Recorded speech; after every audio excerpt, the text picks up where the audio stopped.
Good day everyone, I am Lovely Mary Desendo and allow me to continue the discussion of Miss Neely's. So, migration is a key feature of our increasingly interconnected world. It has also become a flashpoint for debate in many countries, which underscores the importance of understanding the patterns of global migration and the economic impact that is created when people move across the world's border.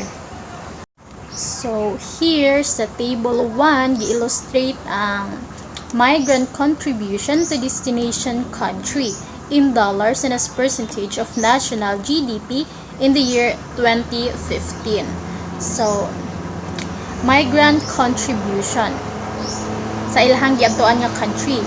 So first, before anything else, let's first define what is GDP or gross domestic product. So it is the total monetary or market value of all the finished goods and services produced within a country's border in a specific time period. In a specific time period, meaning, for example, this one sa table 2000 in the year 2015. So nasa time period in the year 2015. So there are top 5 countries nga gi-illustrate diri, which is the top 1 diri.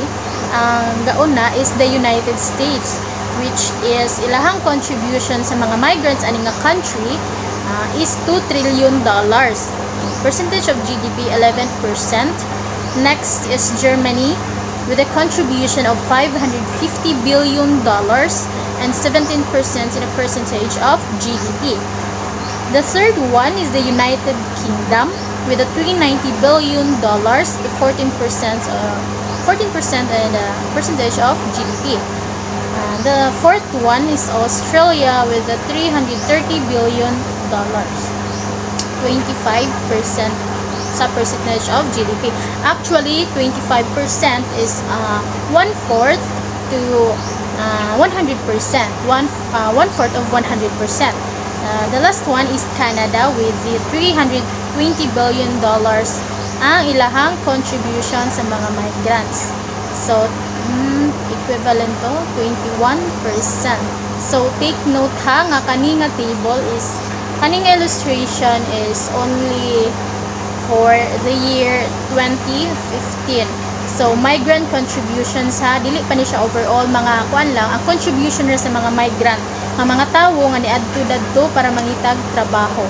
So, inaani kadako ilahang contribution, trillions and billions of money. So, now, here's the question. Is high GDP means rich country? So, buot ba pasabot kung high ang gross domestic product sa isa ka country? Buot ba pasabot rich country na to? Now, of course, GDP matters because it shows how healthy the economy is. Rising GDP means the economy is growing and the resources available to people in the country, the goods and services, wages and profits are increasing. So,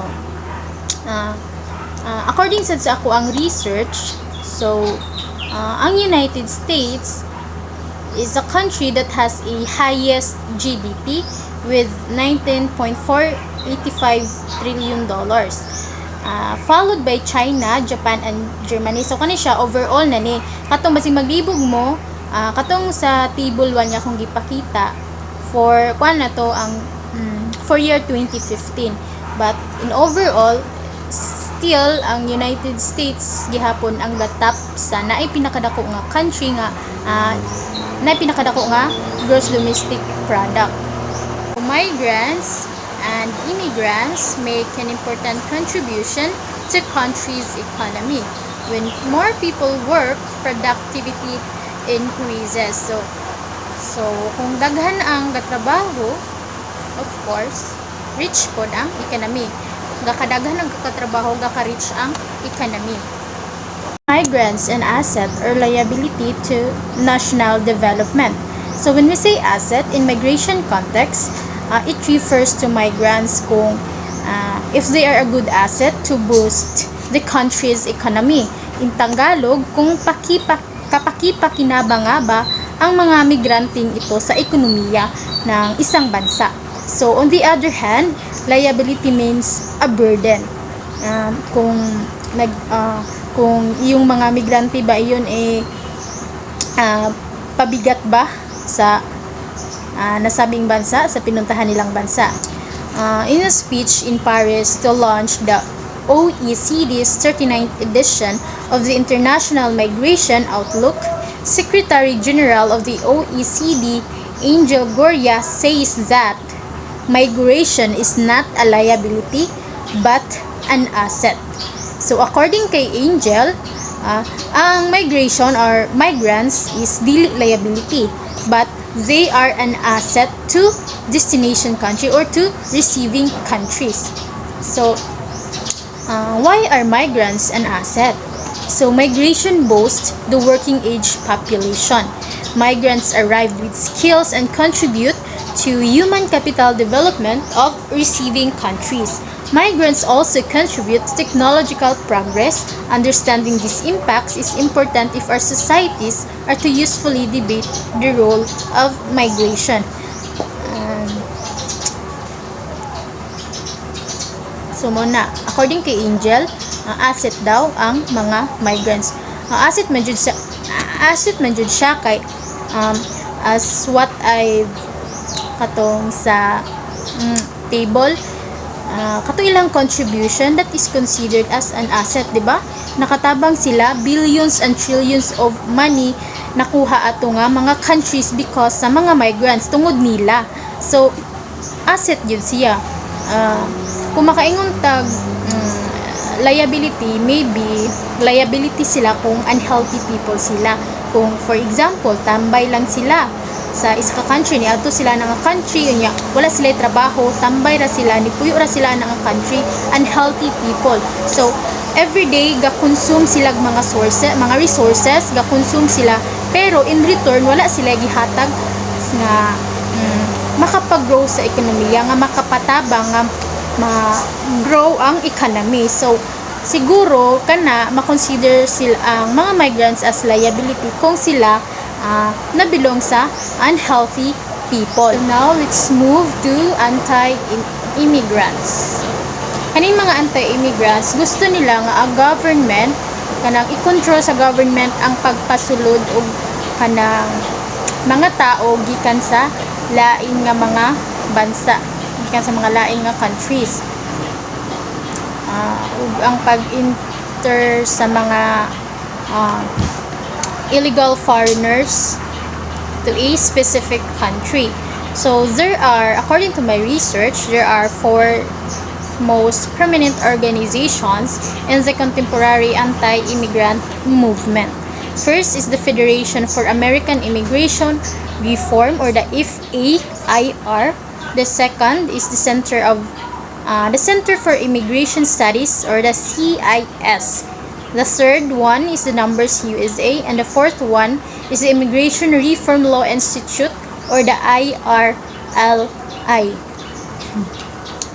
These 4 groups receive millions in funding from the Qualcomm Foundation, established by the anti-immigrant Harris Cordelia Scaife May.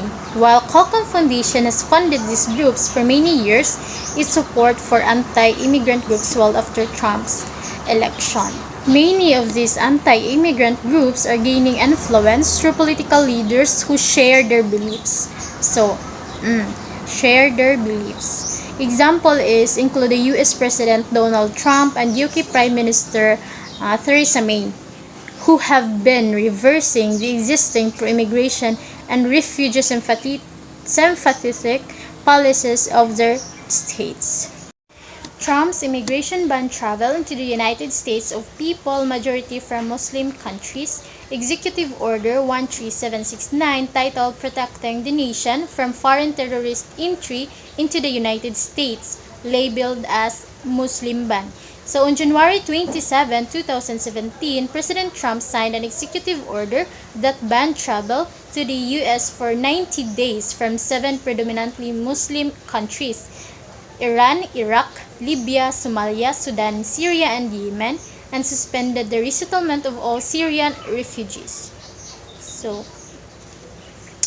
Under the ban, millions of people fleeing violence, hoping to reunite with their families, access medical treatment, pursue their careers, and many more are banned from entering the US. Surely, ang mga anti-immigrants ato pabor to sa ila, in favor to sa ilang nahitabo. Then, also, Trump continues to speak about his election promise, no? Katong building a big beautiful wall between the US and Mexico was the signature promise of President Trump in 2016 election campaign. This barrier intended to reduce illegal immigration to the United States from Mexico. So, kato nga mga panghitabo kaning Muslim ban, kaning pag-create og wall between the US and Mexico, kanitanan is in favor sa mga anti-immigrants. The wisdom of this government actions has been consistently belied by the data. A 2011 Harvard Business School survey on the impact of immigration concluded that the likelihood and magnitude of adverse labor market effects for native from immigration are substantially weaker than often perceived.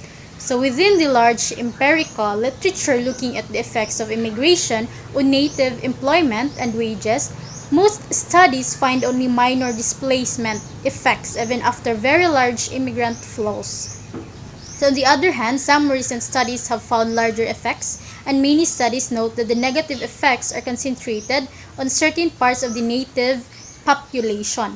The parts of the population most typically affected are the less educated natives or the earlier immigrant cohorts, that is, those who are closest substitute to the new immigrant flow currently experienced by Europe. So the fiscal impact of immigration on social welfare was noted to be very small. So as immigrants are more often outside of the labor force or unemployed, it has been assumed that they spend more time on welfare and other forms of social assistance compared to natives. This assumption is not uniformly confirmed by the literature, however. Welfare dependency varies across immigrant types in predictable ways, and the recent immigrants to many European countries are more likely to use and whether immigrants assimilate into or out of welfare. This is due primarily to policy and national institutional differences across nations. On 2013 report on government welfare spending by Organization for Economic Cooperation and Development or OECD, native-born citizens still receive higher support compared to immigrants.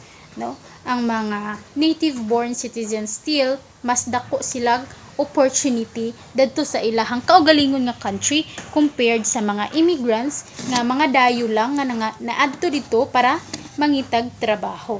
So the massive inflow of refugees from Syria and Iraq has raised alarm bells once again, but has not proved to be as damaging as expected.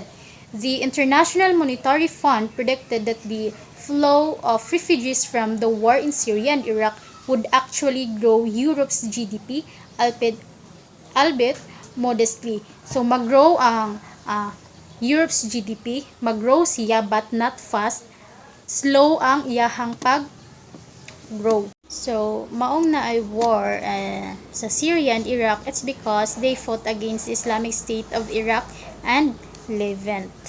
So, in Germany, the flow of refugees from the Middle East has not affected social welfare programs and had very little impact on wages and employment. In fact, they have both much needed labor to the economy instead.